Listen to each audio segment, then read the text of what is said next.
এখানে উপস্থিত আছেন আমাদের পার্টির রাজ্য, জেলা এবং মোহনপুর বিভাগের নেতৃত্ব। আপনারা যারা উপস্থিত হয়েছেন, বয়োজ্যেষ্ঠ শ্রদ্ধাভাজন আমার অভিভাবক স্থানীয়রা, মায়েরা, বোনেরা, ভাই এবং বন্ধুগণ, আপনাদের সবাইকে প্রীতি এবং শুভেচ্ছা জানাচ্ছি। আমাদের এই যে সভাটি, এটা একটা প্রতিবাদ সভা।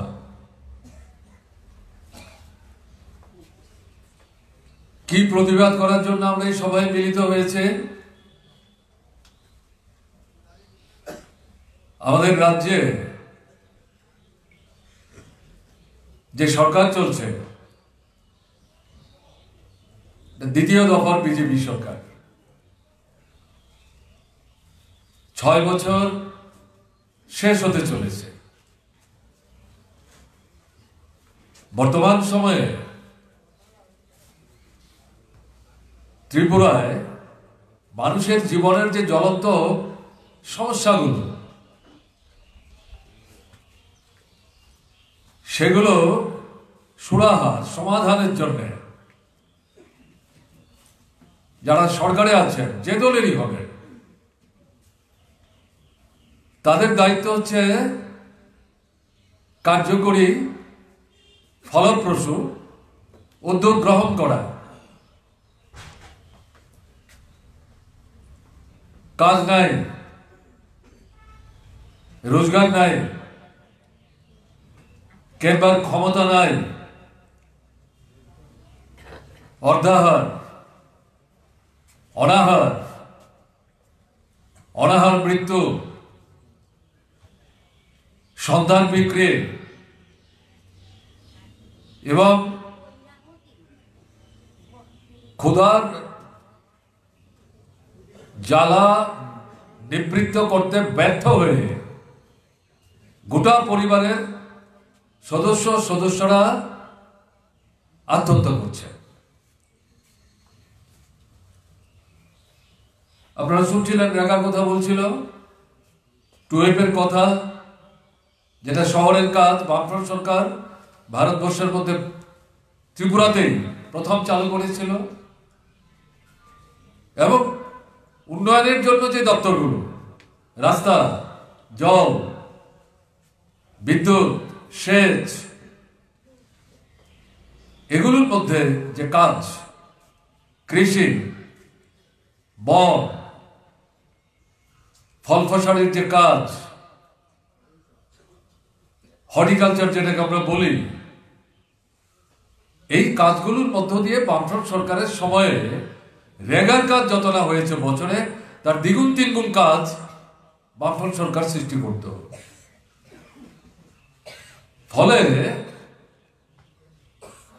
অনাহার, অর্ধাহার, অনাহার মৃত্যু, সন্তান বিক্রি বন্ধ হয়ে গেছে।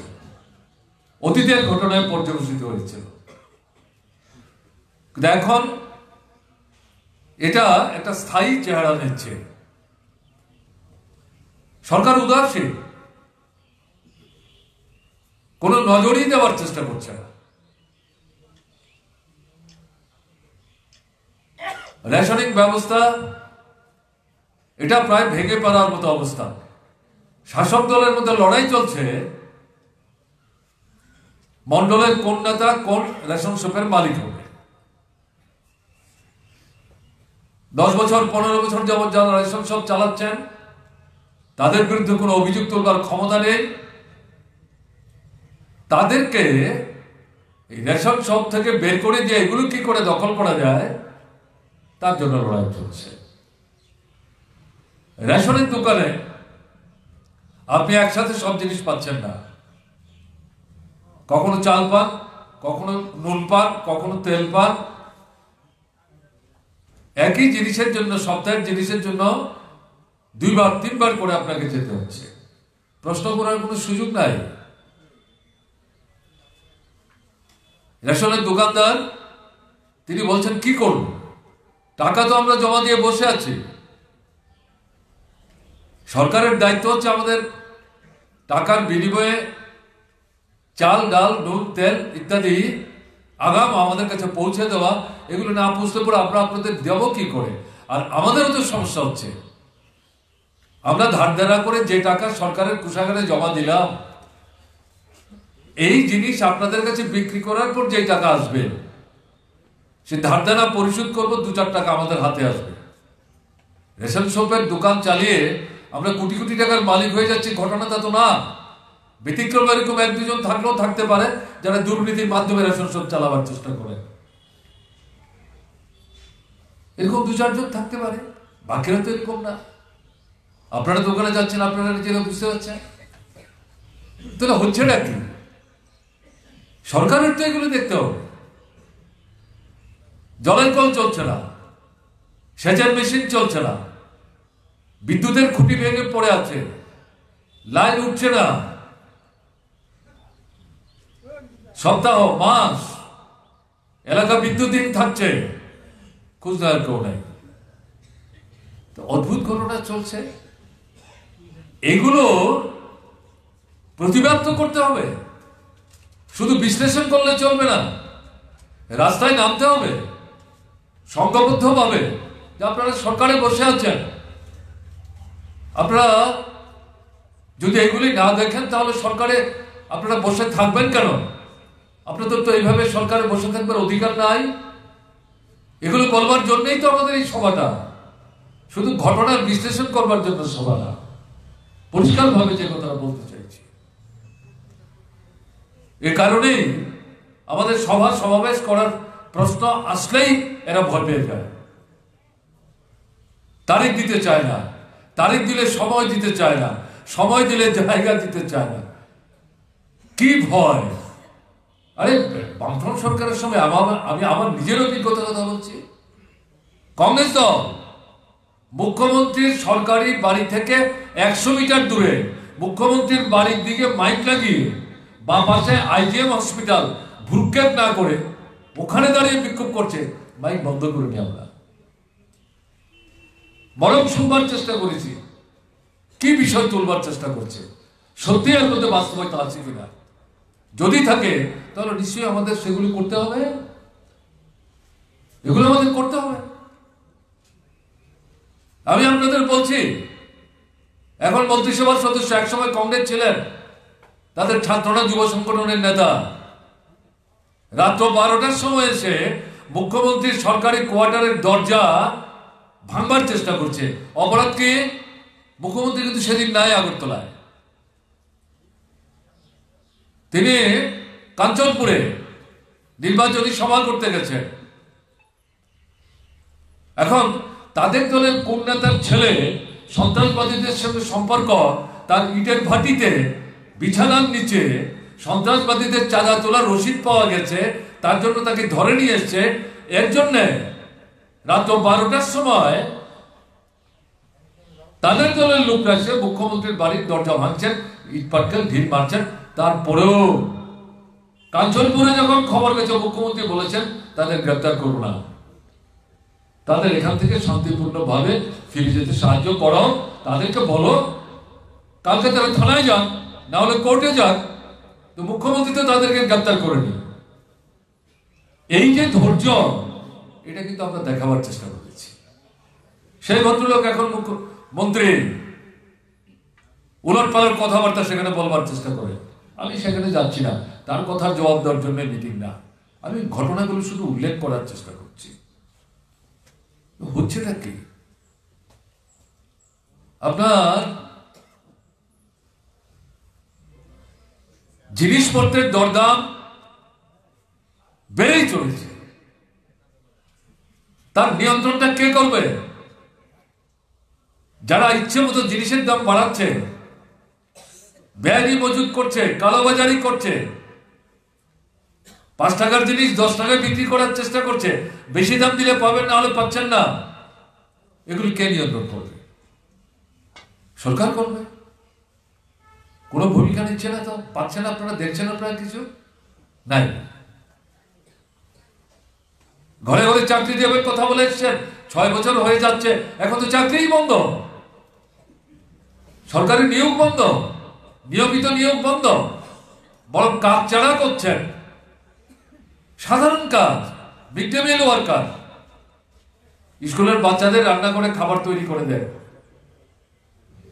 অঙ্গনবাদী কর্মী বাচ্চাদের অ আ ক খ শেখায়, রান্না করে সেখানে খিচুড়ি তাদের মুখে তুলে দেওয়ার চেষ্টা করে, বেতন দেওয়া দূরের কথা, কোনো কারণ ছাড়া বেআইনি ভাবে ঘাট ধাক্কা দিয়ে তাদেরকে বের করে দিচ্ছে।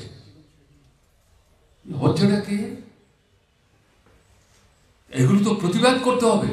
শুধু শুনবেন, দরজা বন্ধ করে চোখের জল ফেলবেন, বুক ভাসাবেন, প্রতিবাদ করবেন না, তাহলে আপনার সমস্যাগুলোর সমাধান হবে?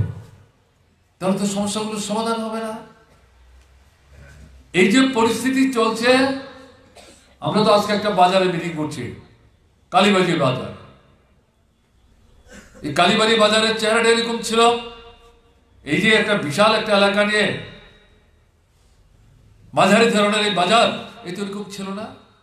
5-7টা একচালা দুচালা নিয়ে সপ্তাহে 1-2 দিন এখানে হাট বাজার বসতো, মূলত তরকারি বিক্রি হতো। আগরতলা থেকে আসতেন গাড়ি টাড়ি নিয়ে বড় বড় মানে বাজারের ব্যবসায়ীরা, কারণ এখানে সস্তায় উৎপাদক কৃষক মাঠের ফসল আগরতলায় বিক্রি করতে নিয়ে যাওয়ার আগে এখানেই বিক্রি করতে আসতেন। এখান থেকে তারা কিনে নিয়ে বটতলা, মহারাজগঞ্জ বাজার, এই সমস্ত বাজারগুলিতে বেশি জমে তারা বিক্রি করতেন। এই ছিল এই বাজার। আস্তে আস্তে এই বাজারটা বড় করার জন্য এলাকার মানুষের আগ্রহ দেখা দিল, বামফ্রন্ট সরকারের সাহায্য নিলেন। আজকে যাকে আপনারা এমএলএ করেছেন তার বাবা হরিচরণ সরকার, তিনি গিয়ে সরকারের কাছে আবেদন করলেন, আমাদের এই জায়গাটাকে একটা সুন্দর বাজার তৈরি করে দিন। তারপর ব্যাংক আসলো, বিদ্যুৎ আসলো, টেলিফোন আসলো, কোঅপারেটিভ শক্তিশালী হলো, সুন্দর সেজেছে বাজার। এখন বাজার তো সুন্দর, দোকানের জিনিসও আছে, বিক্রি হয় কি? বামফ্রন্ট আটকে রেখেছে মানুষকে, আপনারা দোকানে কিনতে যাবেন না? আমরা যেহেতু বাজারটা এত বড় তৈরি করে দিয়েছি, সরকারে যেহেতু নাই, এই বাজার থেকে জিনিস কেনা যাবে না, ঘটনা কি তা? পয়সা কোথায় মানুষের হাতে? আয় নাই, উপার্জন নাই। বাজারে গিয়ে জিনিস কিনতে গেলে তো পয়সা লাগবে। ফলে এই যে জায়গা জমি বন্ধক দিয়ে, সোনা দানা বন্ধক দিয়ে টাকা এনে এই ছোট মাঝারি ব্যবসায়ীরা বড় বড় মালিক থেকে জিনিস কিনছেন, অর্ধেক নগদ অর্ধেক বাকিতে, তারা তো গালে হাত দিয়ে বসে আছে, মানুষ তো কিনতে আসছে না। ওইদিকে মালিকের টাকা দেয়, আরে কি ব্যাপার, তুমি তো অর্ধেক টাকা দিয়ে জিনিস নিয়েছো, বাকি অর্ধেক টাকা দিচ্ছ না, এরপরে তো আসবে, তখন কি তুমি জিনিস দিতে পারবে? বকেয়া টাকা তাড়াতাড়ি জমা দাও। আপনি কোথেকে দেবেন? দোকানদারদের তো এটাই প্রশ্ন, যে দোকানই বন্ধ করতে বাধ্য হচ্ছেন, তালা ঝুলাচ্ছেন, অন্য জায়গায় যাওয়ার চিন্তা করছেন। এই পরিস্থিতি তৈরি হচ্ছে। তো এই জায়গায় সবাই মিলে যদি আমরা লড়াইটা সেখানে করতে না পারি, অসুবিধা হয়ে যাবে। স্কুলে মাস্টার নাই, কলেজে অধ্যাপক নাই, হাসপাতালে ডাক্তারের অভাব, নার্সের অভাব, স্বাস্থ্যকর্মীর অভাব, ঔষধ নাই। জিবি হাসপাতালে গেলে অপারেশন করতে গেলে পর সুই কিনে দিতে হয়, সুতা কিনে দিতে হয়, ব্যান্ডেজ কিনতে হয়, তুলা কিনতে হয়। কি চলছে এটা? হাসপাতালে রেখে যে রোগীটাকে চিকিৎসা করানোর জন্য ডাক্তারের নজরদারিতে 5 দিন 7 দিন রাখতে হবে, যেহেতু টাকার অভাব, ঠিক মতো খাবার দেওয়া যায় না, ডাক্তারবাবু অনুভব করলো রোগীকে হাসপাতালে ভর্তি করাচ্ছে না। আর গ্রামে যান, সেখানকার রিপোর্ট হচ্ছে সেই রোগীকে বড় হাসপাতালে পাঠাচ্ছে, রোগীর লোক যখন বলছে কি করে নিয়ে যাবে, বলে ওই তো অ্যাম্বুলেন্স আছে, নিয়ে যান। বলে ঠিক আছে, দিয়ে বলছে পেট্রোল ডিজেল কিন্তু আপনাদের কিনতে হবে, আমাদের কাছে পেট্রোল ডিজেলের পয়সা নেই। বিষয়টা কি? কি সরকার এটা?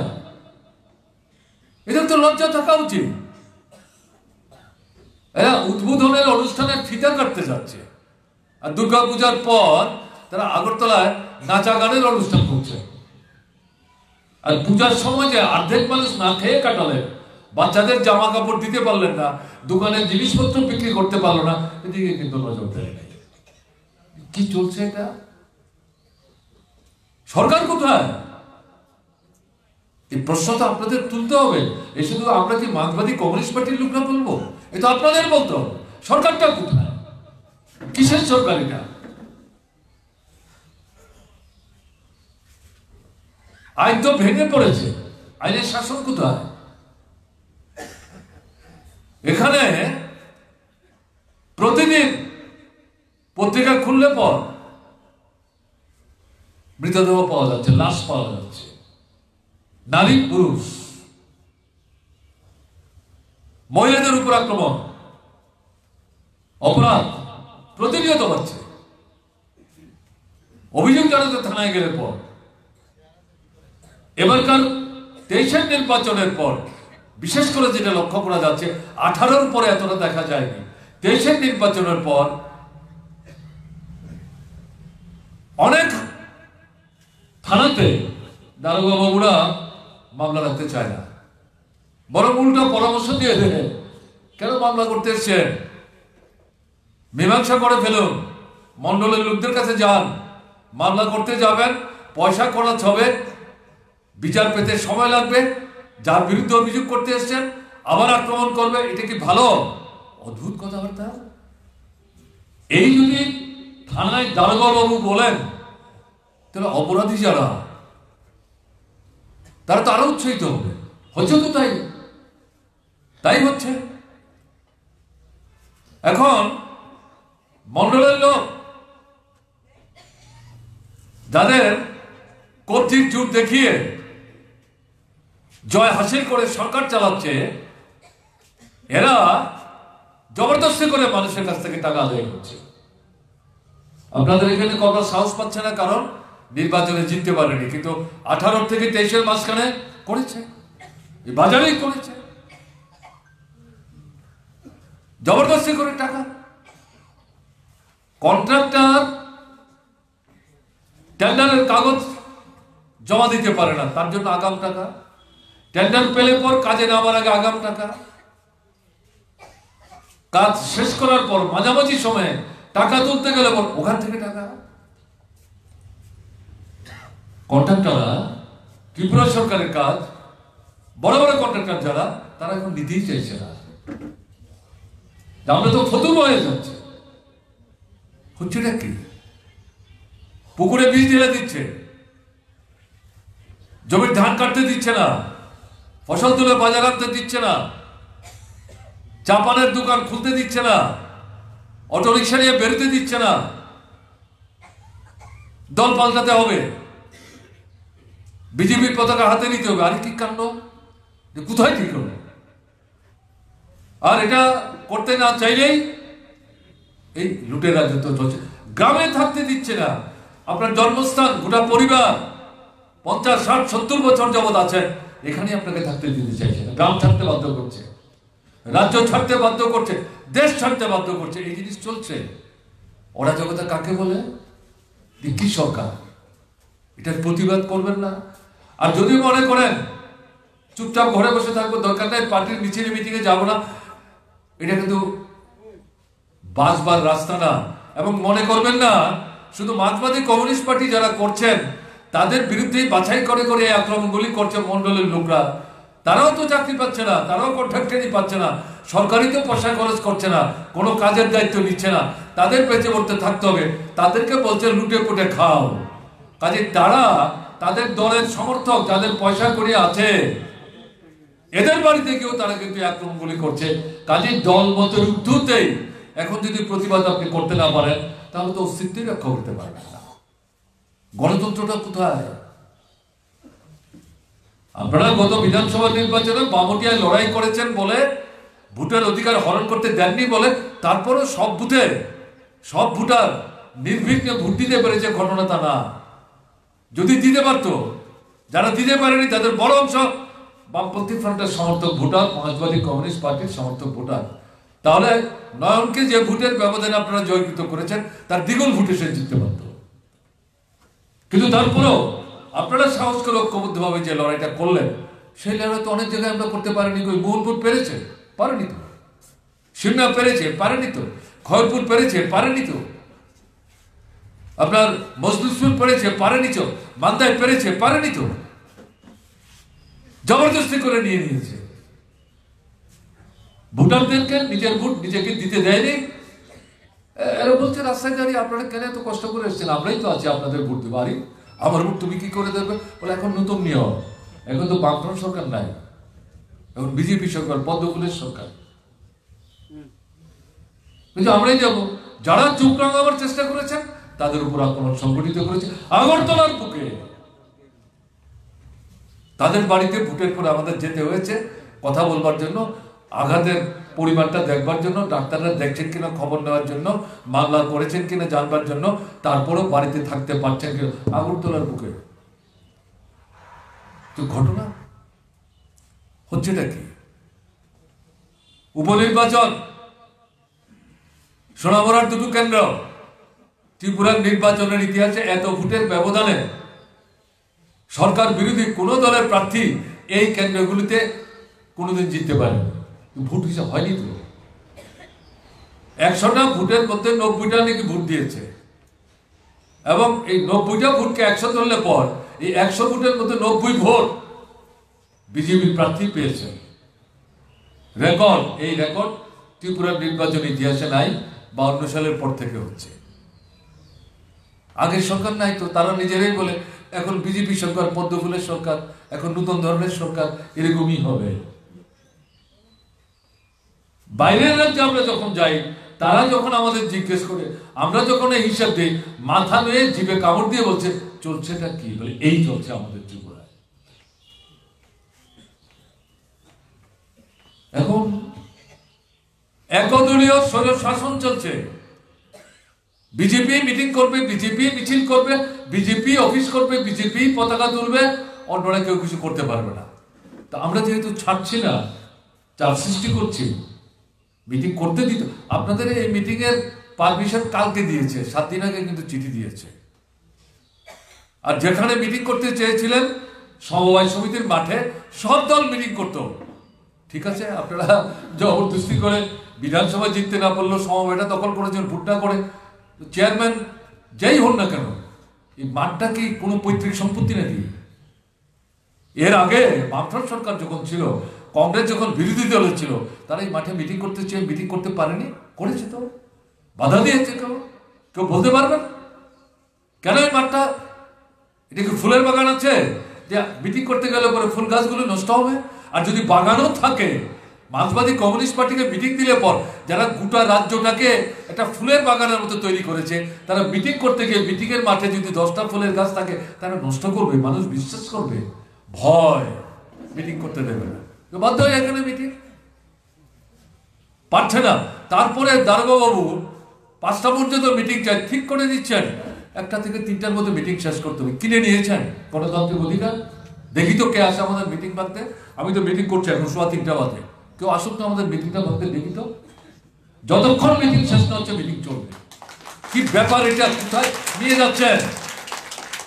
রাজ্য কিনে নিয়েছে, এরা কি ভোটে জিতেছে?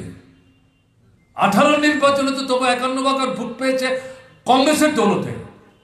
এর আগের নির্বাচনে কংগ্রেস 42টা ভোট পেয়েছিল, 18 নির্বাচনে কংগ্রেস 3-এর নিচে ভোট পেয়েছে। বাকি ভোট কোথায়? আমরা পাইনি, এগুলো সব বিজেপিকে দিয়েছে। কংগ্রেসের জন্য বিজেপি সরকার এসছে।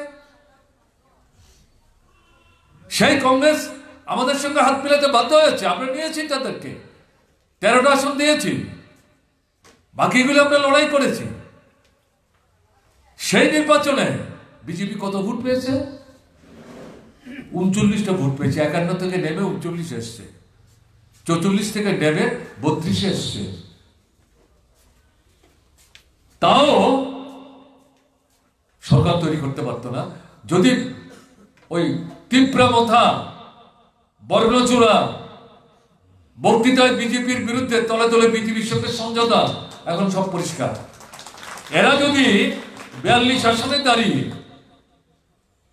উপজাতি সংরক্ষিত আসনের বাইরে যে বাকি 22টা আসন, তাতে যে উপজাতি ভোটদার অধিকাংশ বামফ্রন্ট বামবাদী কমিউনিস্ট পার্টি পেত, এটা আটকে বিজেপিকে সাহায্য না করতো, এই সরকার তৈরি হয় না।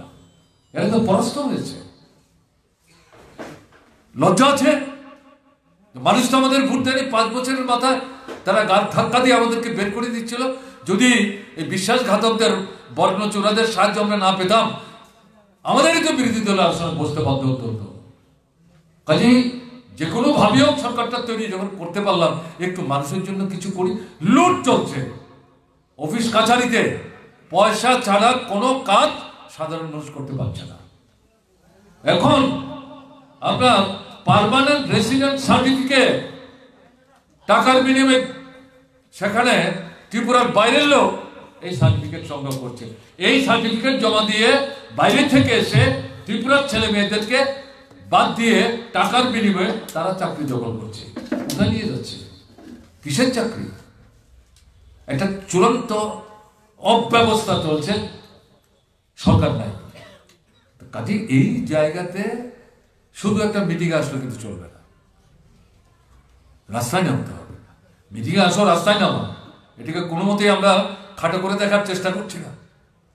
এবং এই মিটিংয়ে আসার আগেও 2 দিন 3 দিন আগে থেকে আপনাদের নানাভাবে হুমকি উজ্জতির যে চেষ্টা হয়নি, ঘটনা তা না।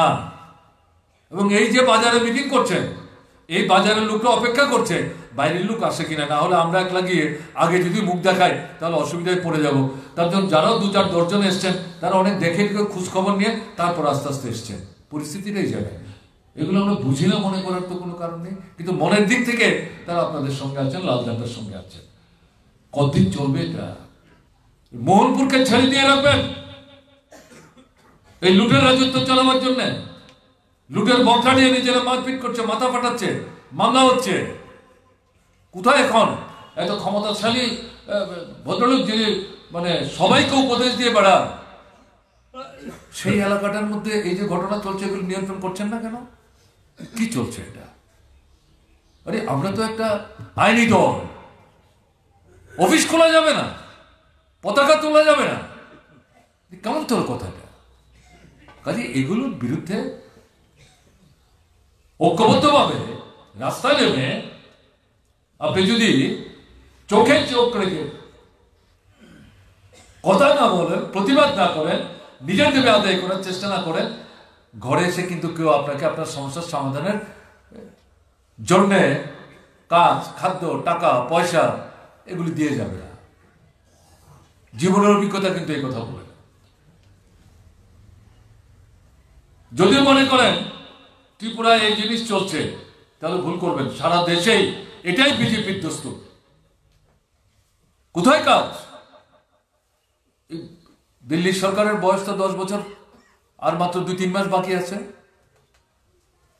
এখন পার্লামেন্টের অধিবেশন চলছে, বাজেট উপস্থিত করেছেন, পূর্ণাঙ্গ বাজেট না, ভোটের মুখে বাজেট। কি আছে বাজেটের মধ্যে? কার বাজেট এটা? কৃষি, কৃষক, শ্রমিক, শ্রমজীবী, বেকার, ছাত্র, মহিলা, তফসিলি, উপজাতি, ওবিসি, সংখ্যালঘু, তাদের স্বার্থে কোনো কথা আছে? নাই, কোনো কথা নাই। কালোবাজারি, জোরদার, মজুদ্দার, তাদের স্বার্থে, তাদের মুনাফা বাড়াবার জন্য, তাদের পুঁজি বাড়াবার জন্য, তাদের সম্পদ বাড়াবার জন্য এই ভোটের মুখে অন্তর্বর্তীকালীন যে বাজেট, সেই বাজেটের মধ্যে এরই প্রতিফলন দেখেছেন। সারা ভারতবর্ষে কৃষকদের সংগঠন জ্বালিয়ে দেওয়া এই বাজেট, এটা আমাদের বাজেট না। কালকে সারা ভারতবর্ষের বাজেট পুড়িয়েছে, আগরতলায় পুড়িয়েছে পবিত্র কন্যা, অঘুরদেব বর্মারা। তা আপনারা তো এখানে পারতেন, আগরতলা পুড়িয়েছে, শুধু এই ছবি দেখবেন যে কৃষক যা আক্রান্ত হয়েছে। আপনারা এই এলাকায় কৃষক না? এখানে যারা আসছেন তার তো 70% মানুষ কৃষির সাথে যুক্ত। আগরতলার ছবি দেখে সন্তুষ্ট হবেন, নিজের এলাকায় নিজে কোনো ভূমিকা নেবেন না, তাতে আপনার এলাকার সমস্যার সমাধান হবে। কতকাল চলবে এটা? এখান থেকে বেরোয়ার জন্যে আমরা বলছি মিটিংটা হচ্ছে প্রতিবাদের মিটিং, সাহস সঞ্চয়ের মিটিং, লড়াই সংগঠিত করার মিটিং, মানুষকে ঘর থেকে বের করার মিটিং। সামনের দিনে নিজের অধিকারটা প্রতিষ্ঠিত করা এবং ন্যায্য আমাদের যে চাহিদা এটা আদায় করার লড়াইটাকে তীব্র করার জন্য। তো সারা দেশে এখন আওয়াজ উঠেছে যে 2024-এর লোকসভা নির্বাচনে এই সরকারটাকে হারাতে হবে, কারণ এটা লুটেরাদের সরকার, সকল মহাজনদের সরকার, বেআইনি মজুদদারদের সরকার, কালোবাজারি যারা করে তাদের সরকার, দেশের কে ফাঁকি দিয়ে দেশের মানুষের লুট করে অন্য নামে বিদেশে নিয়ে বিদেশের ব্যাংকে টাকা জমা রেখে তারা ফুলে ফেপে উঠবার চেষ্টা করছে। এই সরকারটা এগুলো যেন তাদের বিরুদ্ধে কোনো ব্যবস্থা নিচ্ছে না, তাদের সাথেই কাজ করার চেষ্টা করছে এবং একই সাথে মানুষ যাতে এর বিরুদ্ধে লড়াই করতে না পারে বিভক্ত করবার জন্য ধর্মের কথা, বর্ণের কথা, সম্প্রদায়ের কথা বলে মানুষকে বিভক্ত করার চেষ্টা করছে। এটা করেও যখন পারছে না তখন গণতন্ত্রের উপর আক্রমণ করার চেষ্টা করছে। এই যে সভা শুরু করার আগে সভাপতি আপনাদের সামনে সংক্ষিপ্ত ভাষণে বলছিলেন সংবিধানের মূল কথা, এই সংবিধানটাকে আক্রমণ করার চেষ্টা করছে। সংবিধানে গণতান্ত্রিক অধিকার দিয়েছে, নাগরিক অধিকার দিয়েছে, ধর্ম, বর্ণ, সম্প্রদায় নির্বিশেষে ঐক্যবদ্ধভাবে যাতে আমরা চলতে পারি তার জন্য আমাদের দেশটা হবে ধর্মনিরপেক্ষ রাষ্ট্র, সেদিক থেকে ধর্মের স্বাধীনতা দিয়েছে। এটাকেই আক্রমণ করার চেষ্টা করছে, ভোট প্রহসনে পরিণত করার চেষ্টা করছে, বিচার ব্যবস্থাকে প্রহসনে পরিণত করার চেষ্টা করছে, এটার উপর আক্রমণ আসছে। ফলে দেখা গেল আমরা ভারতের কমিউনিস্ট পার্টি মার্ক্সবাদী বছর 7 আগে থেকেই বলবার চেষ্টা করছি,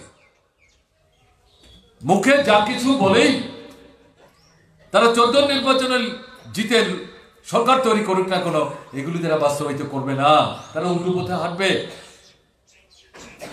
এটা ধনিক বণিকদের রাজনৈতিক দল, কিন্তু ভারতবর্ষে আরো ধনিক বণিকদের রাজনৈতিক দল আছে, তাদের মতো ধনিক বণিকদের রাজনৈতিক দল না।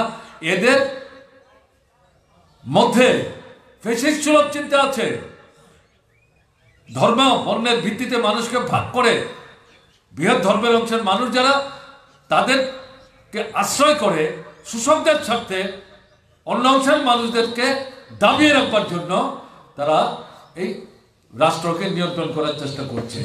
কাজে যত সময় যাবে দেখবেন এদের চেহারাটা জনগণের সামনে খুলে যাবে, এবং যত যাচ্ছে চেহারাটা খুলে যাচ্ছে। এদের বিরুদ্ধে এক জায়গায় আসতে হবে এবং এদেরকে জনগণ থেকে বিচ্ছিন্ন করতে হবে। ভোটের লড়াই যখন আসবে তাদের পরাস্ত করতে হবে। আমরা প্রথম বলছিলাম, তারপরে বামপন্থী রাজনৈতিক দলগুলো আসলো আমাদের সঙ্গে। এখন দেখা যাচ্ছে ভারতবর্ষে প্রায় 28টা রাজনৈতিক দল একটা জায়গায় এসছে। সবাই আমাদের মতো ভাবনা চিন্তা করেন, এটা মনে করলে অসুবিধা হবে। আপনারা দেখেছেন এই যে 28টা রাজনৈতিক দল আসলো, তার মধ্যে বিহারের জেডিইউ, জনতা দল ইউনাইটেড, ঐক্যবদ্ধ জনতা দল, তার নেতা নীতিশ কুমার, তিনি মুখ্যমন্ত্রী, তিনি আসছিলেন এই 28 দলের মধ্যে এক দল হিসাবে, উদ্যোগও নিয়েছিলেন। এখন হঠাৎ করে দেখা গেল গত দিন দশকের মাথায় তিনি এটা থেকে বেরিয়ে গিয়ে আবার বিজেপির সঙ্গে মিলে আবার তিনি মুখ্যমন্ত্রী হয়েছেন। এটা হচ্ছে তার নবমবার মুখ্যমন্ত্রীর শপথ নেওয়া।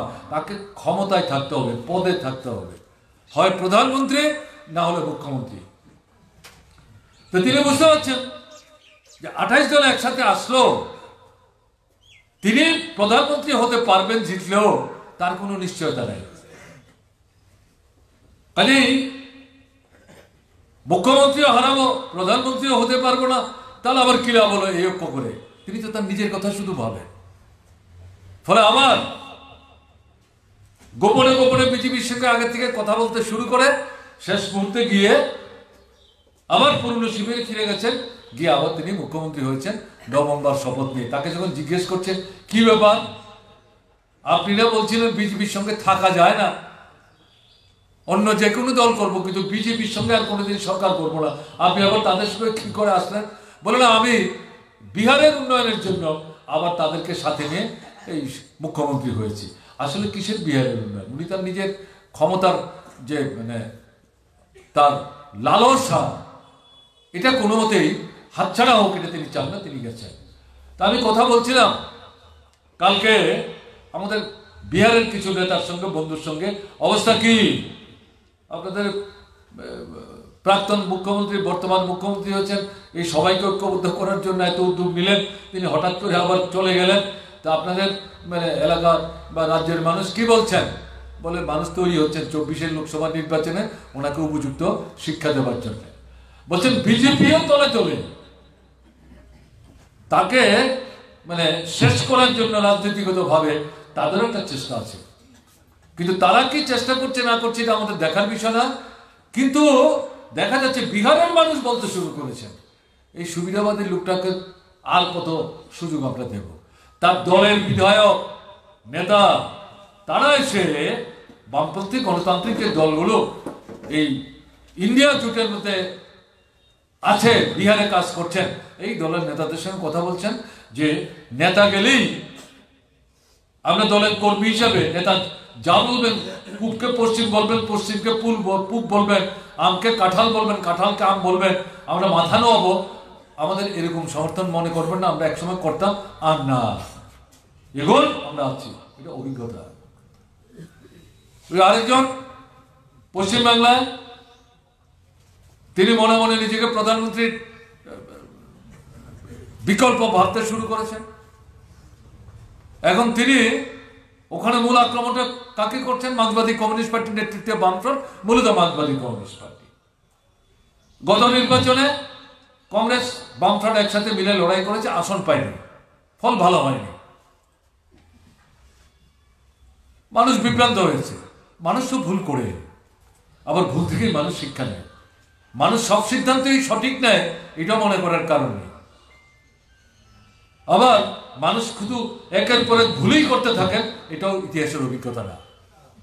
কাজে সেই জায়গায় মার্ক্সবাদী কমিউনিস্ট পার্টির নেতৃত্বে বামপন্থী শক্তি পশ্চিমবাংলায় ঘুরে দাঁড়াবার চেষ্টা করছে। হাজার হাজার মানুষ লড়াইয়ের ময়দানে আসছে। এই কয়েকদিন আগেও, দিন 15-20 আগেও ব্রিগেড প্যারেড গ্রাউন্ডে লক্ষ লক্ষ মানুষের সমাবেশ হয়েছে যুবকদের আহ্বানে। শুধু যে যুবকদের এসেছিলেন ঘটনা তা না, যুব আছে, ছাত্র আছে, কৃষক আছে, শ্রমিক আছে, মধ্যবিত্ত আছে, মেহনতি মানুষ আছে। তাহলে শেষ হয়ে গেলে এই লাখে লাখে মানুষ কি করে ব্রিগেড প্যারেড গ্রাউন্ডে আসে? ভদ্রবেলার মাথা খারাপ হয়ে গেছে। তিনি চেষ্টা করছিলেন বামপন্থীদের কাছ থেকে কংগ্রেসকে সরিয়ে এনে তার সঙ্গে নিয়ে বামপন্থীদেরকে আরো কোণঠাসা করা। কংগ্রেসের মধ্যে সুবিধাবাদী অংশ আছে, আবার একটা অংশ তাদের জীবনের অভিজ্ঞতা তারা বুঝতে পারছেন আরে দুটো যে লোকসভার আসন আমরা জিতলাম, এগুলি তো বামফ্রন্ট সমর্থন না করলে এগুলো আমরা জিততে পারতাম না। আর লড়াইটা তো বামফ্রন্টই করছে। তাদের বাদ দিয়ে তৃণমূলের সঙ্গে যদি আমরা যাই, আমরা মুখ দেখাবো কি করে? তাদের মধ্যে দুর্দুল্যমানতা আছে। তো এই পরিস্থিতিতে তৃণমূল চেষ্টা করেছিল তাদেরকে 2 আসন দিয়ে সন্তুষ্ট, তারা বলছেন মোটেই না। এই জায়গায় এই ভদ্রমহিলা এখন খেপে গেছেন। তিনি গিয়ে এখন কংগ্রেসকে আক্রমণ করতে শুরু করেছেন।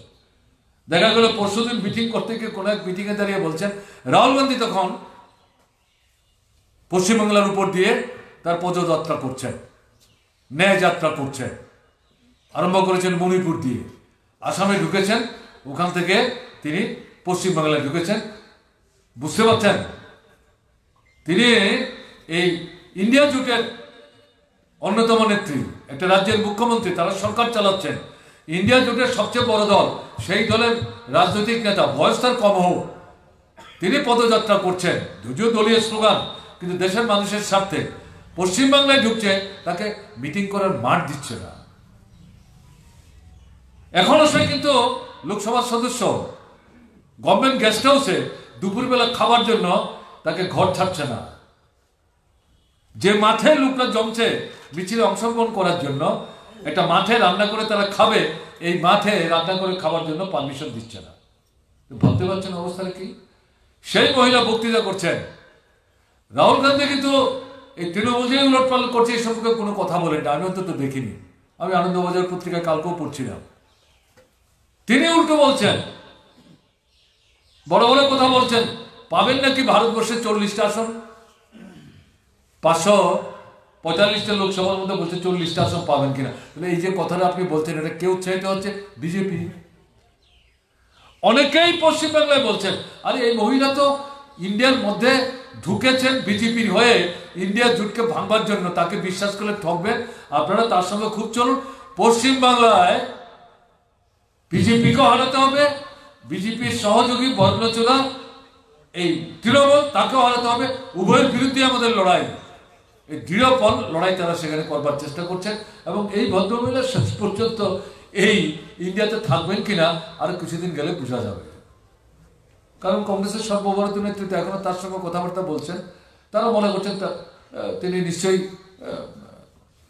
লোকসভার আসন কিছু পাবেন অন্যদের তুলনায়। ঠিক আছে, সুবিধাবাদীর সঙ্গে যদি আতাত হয় তাহলে সুবিধাবাদী আতাত হবে। কাজেই পরিস্থিতিটা এখন যা, আওয়াজটা যেটা উঠেছে, বিচ্ছিন্ন করো এবং নির্বাচনে পরাস্ত করো, এই আওয়াজে বিজেপি ভীত সন্ত্রস্ত, প্রধানমন্ত্রী ভীত সন্ত্রস্ত। তিনি এখনই বলতে শুরু করেছেন আমি যখন তৃতীয় দফায় প্রধানমন্ত্রী হবো। আরে মশাই, ভোটই হলো না। আপনারা শুনেছেন কখনো ভারতবর্ষের এর আগে কোনো প্রধানমন্ত্রী, জওয়াহরলাল নেহরু থেকে শুরু করে এমনকি বিজেপি দলের তার আগে যিনি প্রধানমন্ত্রী ছিলেন বাজপেয়ী, কোনোদিন ভোটারকে বলেছেন সামনের নির্বাচনে আমার দল জিতবে কিন্তু আমি প্রধানমন্ত্রী হবো, তাকে কিন্তু বলতে আমরা শুনিনি। এতটা অবিমৃষ্যকারী ছিলেন না। কিন্তু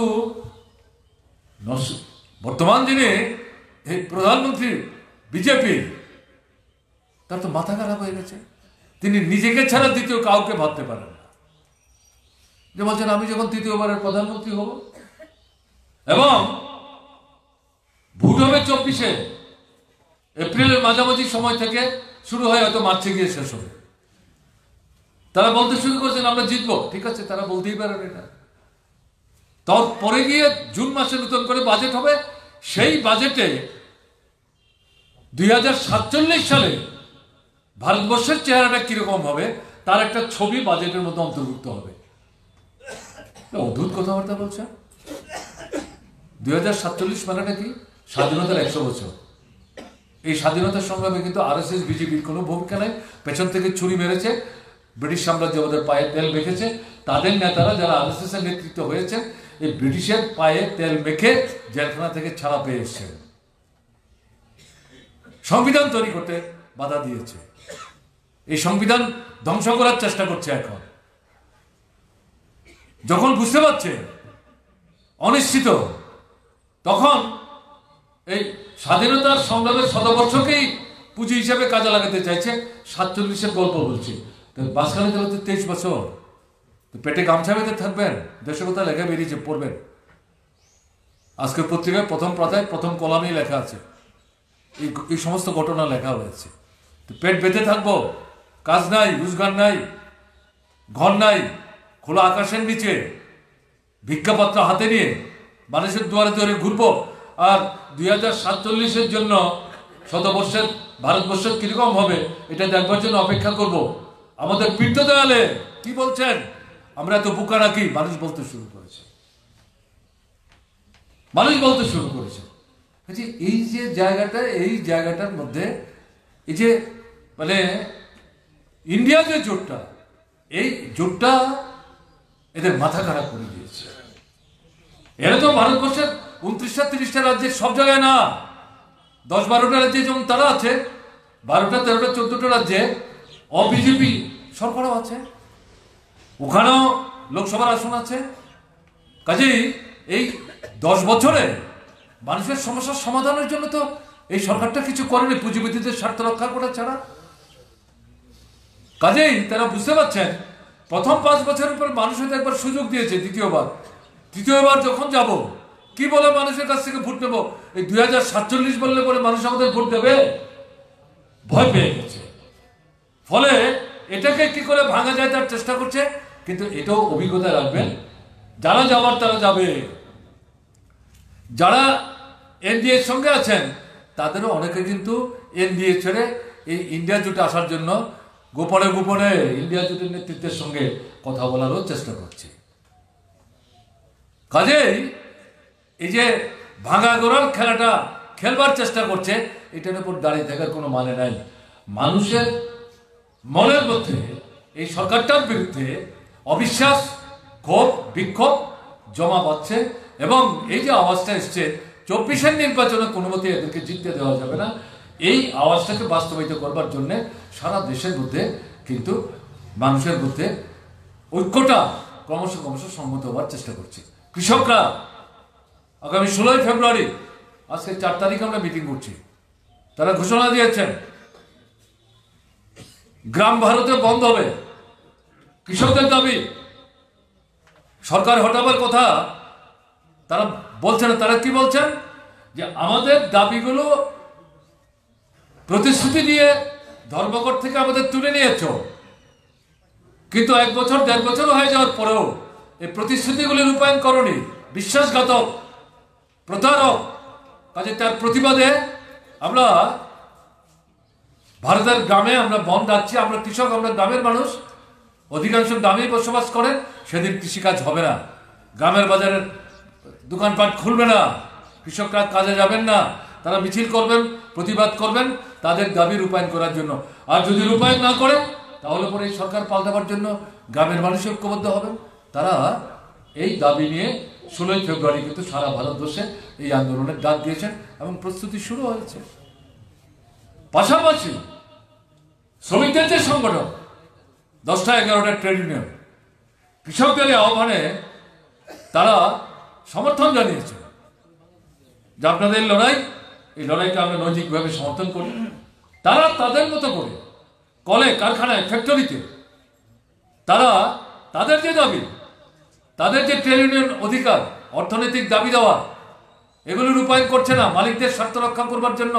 এই বিজেপি সরকার, এর বিরুদ্ধে তারাও লড়াই করছেন, কিন্তু এই সরকারটা কথা শুনছে না। কাজে তারাও এই কৃষকদের আন্দোলনের ডাকে উৎসাহিত হয়ে, অনুপ্রাণিত হয়ে তারা বলছে আপনারা গ্রাম ভারতের ধর্মঘট করবেন, আমরা আমাদের কলে কারখানায় যে যেখানে আছি সেখানে আমরা লড়াই করব। সেই জায়গাতে কোথাও কয়লার খনিতে, কোথাও ইস্পাতের কারখানায়, কোথাও লোহার খনিতে, কোথাও ব্যাংকে। ওই আমি আজকে পত্রিকায় দেখলাম এই জাহাজ যারা চালায় তাদের যে শ্রমিকরা, তারা সিদ্ধান্ত করে গতকালকে নোটিশ দিয়েছেন আমরা 16 ফেব্রুয়ারি আমরা ধর্মঘট করব। এরকম দেখা যাচ্ছে আস্তে আস্তে এই শ্রমিকদের মধ্যে, কর্মচারীদের মধ্যে এই 16 তারিখ পাশাপাশি তারাও তাদের কাজের জায়গায় এই সরকারের জনস্বার্থ বিরোধী নীতির প্রতিবাদে তারাও কিন্তু সেখানে ধর্মঘটে যাওয়ার পদক্ষেপ নিতে শুরু করছেন। শিক্ষক, কেরানি, কর্মচারী তারাও চিন্তা ভাবনা করতে শুরু করছেন। তার অর্থটা কি? তার অর্থটা হচ্ছে এই যে আওয়াজটা উঠেছে 24-এর নির্বাচনে এদেরকে পরাস্ত করতে হবে, এটাই এই জনগণকে উৎসাহিত, অনুপ্রাণিত করে এই লড়াইয়ের ময়দানে সংঘবদ্ধ হওয়ার ক্ষেত্রে তারা সেখানে বলা যায় এটা পরিমণ্ডল তৈরি করে দিয়েছে। কাজে এই জায়গাটাতে ত্রিপুরায় আজকে যে জিনিস চলছে, বিচ্ছিন্নভাবে আমরা শুধু ত্রিপুরার মানুষ লড়াই করে এই সমস্যার সমাধান করতে পারবো ভাবলে কিন্তু ঠিক হবে না। সারা ভারতবর্ষের যে লড়াই, বিজেপির সর্বভারতীয় ক্ষেত্রে জনবিরোধী এই যে নীতি, এই নীতিটাই তো ত্রিপুরার বিজেপি সরকার কার্যকরী করার চেষ্টা করছে। এক যাত্রায় তো পৃথক ফল হবে না। কাজে এই জায়গাতে সারা ভারতবর্ষের এই লড়াইয়ের যে আহ্বান, এই আহ্বানকে ত্রিপুরাতেও কিন্তু আমাদের বাস্তবায়িত করার জন্য, রূপায়িত করবার জন্য ঐক্যবদ্ধভাবে ভূমিকা নিতে হবে। এবং সেই ভূমিকাটা কি? সেই ভূমিকাটা হচ্ছে এই যে মিটিং শুরুতে যে সমস্যাগুলির কথা আপনাদের সামনে তুললাম, এগুলোর জন্য শুধু এই ধরনের 4 দলের মধ্যে বসে মিটিং না, শুধু এই ধরনের 1-2টা প্রকাশ্য সমাবেশ না, লড়াইয়ের ময়দানে নামতে হবে, ব্লকে যেতে হবে, মহকুমা শাসকের কাছে যেতে হবে, ডিএমের কাছে যেতে হবে, সচিবদের কাছে যেতে হবে, মন্ত্রীদের কাছে যেতে হবে। বসে থাকবেন, আমাদের সমস্যার সমাধান করবেন না, পায়ের উপর পা দুলাবেন, এ তো চলতে পারে না। কাজেই এই জায়গায় পাল্টা আপনাকে এই সরকারের বিরুদ্ধে আওয়াজ তুলে তাদের অনিচ্ছুক হাত থেকে দাবি আদায়ের যে লড়াইটা, এই লড়াইটাকে শক্তিশালী করতে হবে। এবং এই লড়াই সারা ভারতবর্ষে 24-এর নির্বাচনে আপনার এপ্রিলের মাঝামাঝি সময় থেকে যেটা শুরু হওয়ার কথা, পরাস্ত করার যে আহ্বান এসছে, এই লড়াইটাকে শক্তিশালী করবে, 16-এর লড়াইটাকে শক্তিশালী করবে। এবং এই লড়াই যদি সারা দেশে শক্তিশালী হয়, আমাদের ত্রিপুরার আন্দোলন শক্তিশালী হবে।